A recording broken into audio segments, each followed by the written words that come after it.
अंजलि की शादी कर ससुराल पहुंचने के साथ ही उसकी सास के हुक्म शुरू हो जाते हैं। हो गई शादी, बस मौज खत्म। कल से जल्दी उठकर काम पर लग जाना है। अरे माँ आज ही यहाँ आई है, इसे सब समझने के लिए कुछ दिन तो दो। मेरे और बहू के बीच की बात है, तू घर के मामले में ना बोलियो। इस पर जतिन वहाँ से अपने कमरे में चला जाता है और सास अंजलि को काम की लिस्ट सुनाने लगती है। सुबह पहले घर की सफाई करनी है, फिर कपड़े धोने हैं, साथ में खाना भी बनाना है। एक की वजह से दूसरा काम रुकना नहीं चाहिए है। जी मम्मी जी ठीक है। ये कहकर अंजलि अपने कमरे में चली जाती है।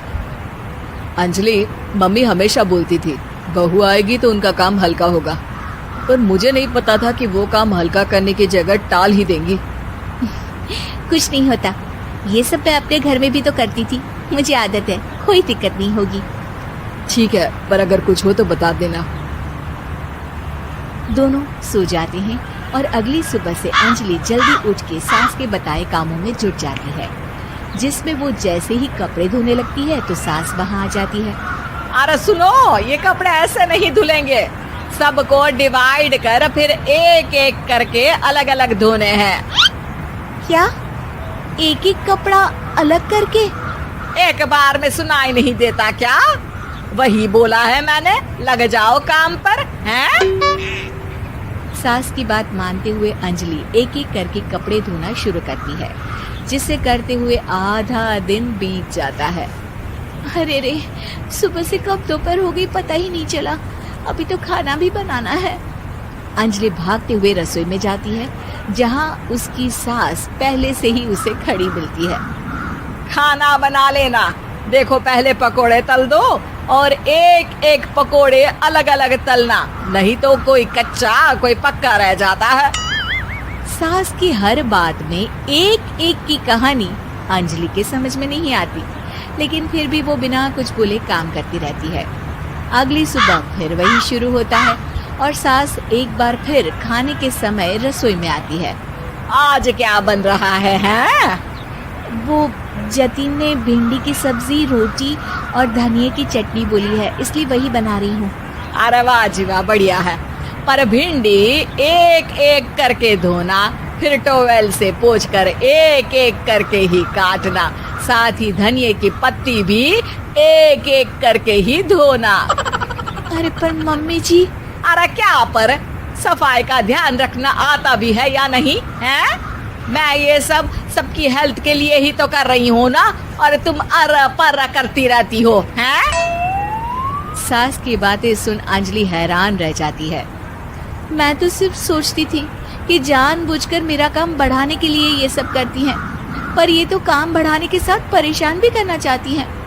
मैंने इनकी कौन सी बहस खोल दी जो इतनी दुश्मनी निकाल रही हैं? अब क्या करूं? अब अंजलि सास की बातों और हरकतों के बीच फंस जाती है। काम के लिए मना भी नहीं कर सकती, नहीं तो जाने कौन सा ड्रामा खड़ा कर दे। पर अंजलि तुझे कुछ तो करना पड़ेगा। इतनी देर में जतिन भी वहां आ जाता है। अरे कौन ड्रामा खड़ा कर रहा है और क्या करना पड़ेगा? जतिन की बात सुन अंजलि सोच में पड़ जाती है। इन्हें सच बताऊं या नहीं? पर अगर ये गुस्सा हो गए तो? वैसे भी अपनी माँ से बहुत प्यार करते हैं, फिर उनके खिलाफ कुछ सुन कैसे लेंगे? अंजलि ये सब सोच ही रही होती है कि जतिन फिर बोलता है। अरे क्या हुआ, कहाँ खो गई? अरे नहीं नहीं कुछ नहीं, वो मैं टीवी सीरियल के बारे में सोच रही थी। यहाँ और कौन ड्रामा करेगा? अरे तुम भी ना, चलो मैं चलता हूँ।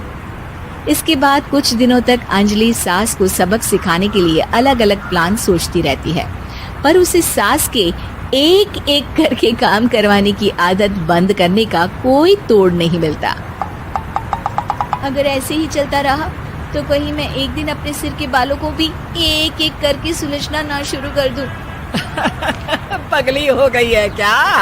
अकेले में क्या बड़बड़ किए जा रही हो? वैसे आज खाने में क्या है? आलू की सब्जी। तो फिर आलू को अच्छे से काट कर उसके कटे हुए कपड़ों को एक एक करके ही धोना है। बिल्कुल, इसे कैसे भूल सकती हूँ। मेरे जी का जंजाल। अरे बातें कम काम ज्यादा है। अंजलि एक बार फिर सास के कहे अनुसार काम करने लग जाती है, जिसमें सब्जी बनाते हुए उसके दिमाग में एक आइडिया आता है और वो सास को आवाज लगाती है, मम्मी जी सुनिए जरा इधर तो आना। अंजलि की आवाज सुन सास रसोई में आती है। अरे क्या हुआ, क्यों गला फाड़ कर चिल्ला रही हो?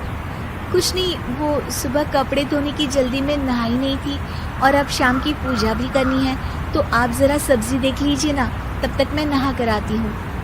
अंजलि सास को रसोई में छोड़कर नहाने चली जाती है। इसी तरह देखते देखते 4 घंटे बीत जाते हैं, लेकिन अंजलि बाथरूम से बाहर ही नहीं निकलती, जिसे देख सास उसे आवाज लगाती है। अरे बाथरूम में ही समाधि लगा ली क्या? यहाँ सब्जी बनकर ठंडी भी हो गई और अभी तक तेरा नहाना खत्म नहीं हुआ।